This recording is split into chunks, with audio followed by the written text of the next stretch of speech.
Hello everyone, it's Seth, probably better known as Saffron Olive, and it's time for another PossibilityStorm.com puzzle, and this week we have a doozy. This is a mythic rare, and while this isn't the most cluttered board state we've ever seen on a PossibilityStorm.com puzzle, there is a lot going on and some interesting timing tricks involved in this one. So anyway, like usual, I'm going to give you the quick overview of the puzzle, break down a couple of the rules, give you a chance to pause the video, then I will jump back in and give you the answer. So first off, the one and always rule of Possibility Storm puzzles, gotta win this turn with only the information given. So there's no pass the turn, hope the opponent doesn't do anything, hope we draw something.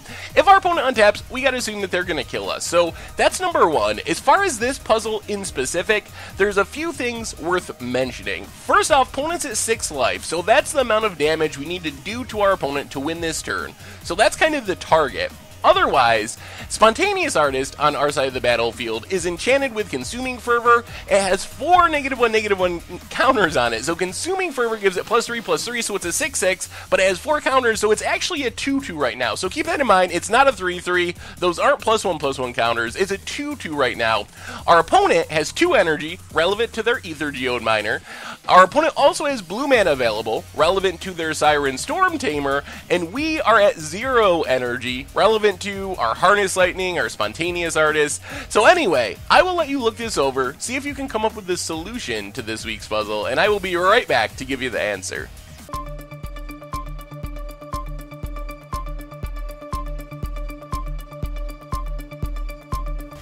So how did you do? Did you come up with the solution to this week's PossibilityStorm.com puzzle?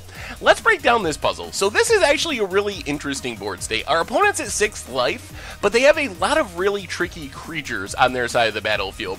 Their creatures don't look powerful. They're all 1 toughness, relatively small, but they're really tricky. So Ether Geode Miner, if we try to kill that with our Sand Strangler or Harness Lightning, our opponent can spend their energy to just blink it. So that kind of fizzles a removal spell. Siren Storm Tamer, it's tapped, so it's not going to be blocking, but it can counter a spell that targets our opponent or a permanent they control. So if we are going to just try to like Harness Lightning a blocker, that's another way our opponent can protect a creature. Raptor Hatchling kind of takes 2 damage-based removal spells to get rid of. We'd have to like Harness Lightning plus Sand Strangler because it makes a dinosaur with Enrage when it dies. And then Adanto's Vanguard, our opponent can just pay 4 life to make it indestructible, so we can't just directly kill that either. Yes, paying 4 life is a big cost, and it almost feels like that's what we want to do, like try to make our opponent activate that because we have Ramanop Ruins, but then remember, our opponent can counter the Ramanop Ruins. Siren Storm Tamer doesn't just counter spells, it counters spells or abilities as long as they're targeting our opponent or a permanent they control, so they can stifle our Ramanop Ruins activation with the Storm Tamer. So there's a lot going on, just these weird little abilities. On our side of the battlefield, we have Crop Entangler, which, for our purposes, is essentially a 3/3 with Trample. I mean, we're gotta win this turn. There's no reason not to exert it. We're not playing for next turn or 2 turns from now. So it's a 3/3 trample. Chaos Maw 6/6, no trample or anything. Spontaneous Artist is a 2/2. The ability to give a creature haste is potentially relevant. The problem is we don't have any energy right now. So there's a lot of tricky stuff going on this one. Otherwise, we have 7 mana, including the Ramanop Ruins that we talked about before. Our hand, we have Harness Lightning, a couple of creatures, Exemplar of Strength, not super exciting. Siren's Rules can do some blinking of a creature we control. Sand Strangler, maybe kill something, perhaps, although like we were just talking about, that's not a guaranteed win. I mean, the easiest thing to do with this puzzle would be like, alright, we just like Sand Strangler a blocker, then we Harness Lightning a blocker, then we attack with all of our stuff. That seems like an easy solution, but with our opponent's specific creatures, it's not as easy as it looks, which is, I think, the main complication of this puzzle.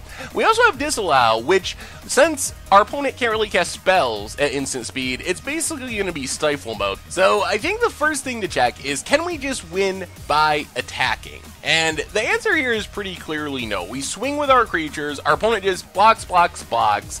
We get in a couple of points of damage with our Crop Entangler, thanks to Trample, trampling over a 1/1, but that's still not really enough to win us a game. It puts our opponent to 4, but I don't see a way of getting in the last 4 points of damage. So just attacking isn't going to work, which makes sense. This is a mythic rare puzzle. Next thing to look at is there a way we can just get there with our removal spells? In theory, we have 2 removal spells in hand that we can use. We have Harness Lightning and Sand Strangler. So we could, like, Harness Lightning, I guess let's say Raptor Hatchling.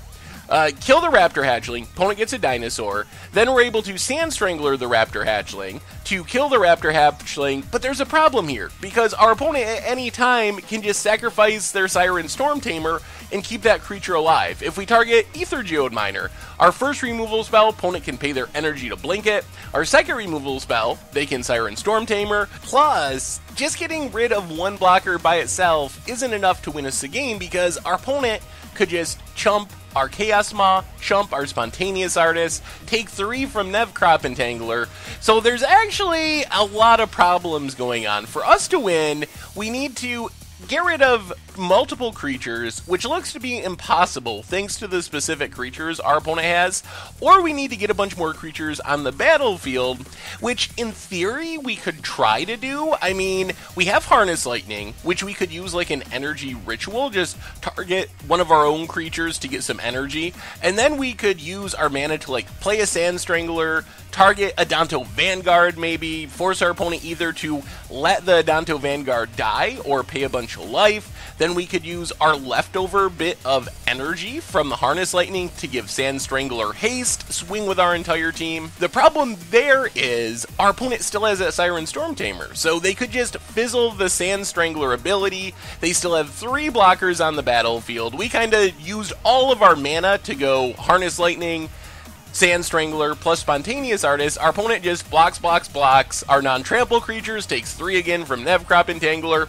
So I think the way we have to win this puzzle is actually really unique and pretty sweet. We gotta go pretty deep to get this win. So we do need to start by getting some energy. So step 1 is we cast our Harness Lightning on any one of our own creatures. It doesn't matter because we're not actually gonna damage them. We're just gonna use the Harness Lightning to get some energy. So we'll add 3 energy to our energy pool. So once we get the 3 energy, we've used 2 of our 7 mana to cast Harness Lightning.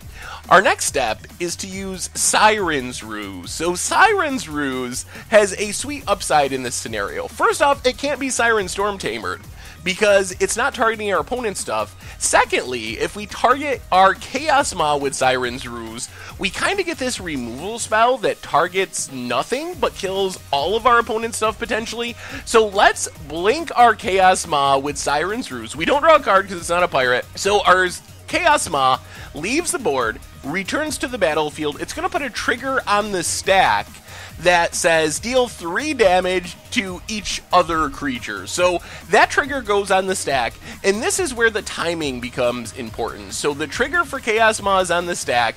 We need to give our Chaos Maw haste while that trigger is on the stack. That is very important that we use our Spontaneous Artist, pay it an energy to give it haste with the trigger on the stack. And now our opponent is going to have a choice. We pass priority. Our opponent can do 2 things here. Choice 1 for our opponent would be to pay 4 life to make their Vanguard indestructible. This gets around their other stuff. They can't Siren Storm Tamer Chaos Maw's ability because it doesn't target. Blinking their Ether Geode Miner doesn't do anything. It just returns to the battlefield and dies anyway. Raptor Hatchling, yes, it's still on the battlefield, but whatever, that's going to be there. So our opponent's choice is, do they activate Adanto's Vanguard? So let's say they say yes. They activate Adanto's Vanguard. That drops them down to 2 life. So our opponent goes to 2. Their board is going to be Adanto Vanguard and also a dinosaur from Raptor Hatchling. While we would have our board wiped out, we'd only have a Chaos Maw left. That actually doesn't work for us. If our Chaos Maw is fighting a Vanguard, we're not getting in that damage. This is where we use the rest of our mana to cast Disallow. So if our opponent chooses to activate Adanto's Vanguard, they take 4, and then we disallow the Chaos Maw trigger. So nothing dies, our opponent drops to 2, we simply swing with our team, Spontaneous Artist, Chaos Maw, and our Nevcrop Entangler, exert Nevcrop Entangler, so it gets +1/+2 in trample, and then no matter how our opponent blocks, they're going to take that 2 trample damage. They have to block each of our creatures, and Nev, Crop, and Tangler will trample over for the last 2 points of damage since they forward themselves with the Adanto's Vanguard. On the other hand, if our opponent chooses to let Adanto Vanguard die and not pay that 4 life, we choose to not disallow our Chaos Maw trigger, which will wipe out Adanto's Vanguard, wipe out the rest of our opponent's creatures, wipe out our creatures minus Chaos Maw, and leave our opponent with a Raptor, Hatchling, and Rage trigger to make a 3/3 dinosaur on the stack. And then we simply use our disallow to stifle the dinosaur token making trigger, leaving our opponent's board empty, leaving us with a hasty 6 Chaos Maw, and swinging in to win the game with our Chaos Maw hitting for 6. So the reason why giving the Chaos Maw haste with trigger on the stack is so important is because if our opponent chooses to not pay for Adanto's Vanguard, once they pass priority back, Chaos Maw's trigger is just going to resolve, and it'll kill our Spontaneous Artist. Yes, we can kill our opponent's board. Yes, we can stifle the Raptor Hatchling trigger, but then there's no window there for us to give our Chaos Maw haste and actually attack for the last points of damage we need to win the game. So that is the key trick of the deck, is the timing of when we give our Chaos Maw haste. That is the only window where the timing actually lines up to let us win the game. So did you come up with that solution? Did you come up with any other solutions to this week's PossibilityStorm.com puzzle? I know some weeks there are multiple solutions. Maybe there's another one for this one, but I think this was a sweet puzzle. I really like the timing idea. Makes you think about things that maybe you don't think about all the time when you're playing Magic. I mean, the timing of when you give a Chaos Maw haste is the difference between winning and losing the game. That's shows you how deep Magic goes and how important even the small decisions can be. So anyway, that's our Possibility Storm puzzle for this week. Thank you so much for watching. I hope you enjoyed the video, and I will talk to you soon.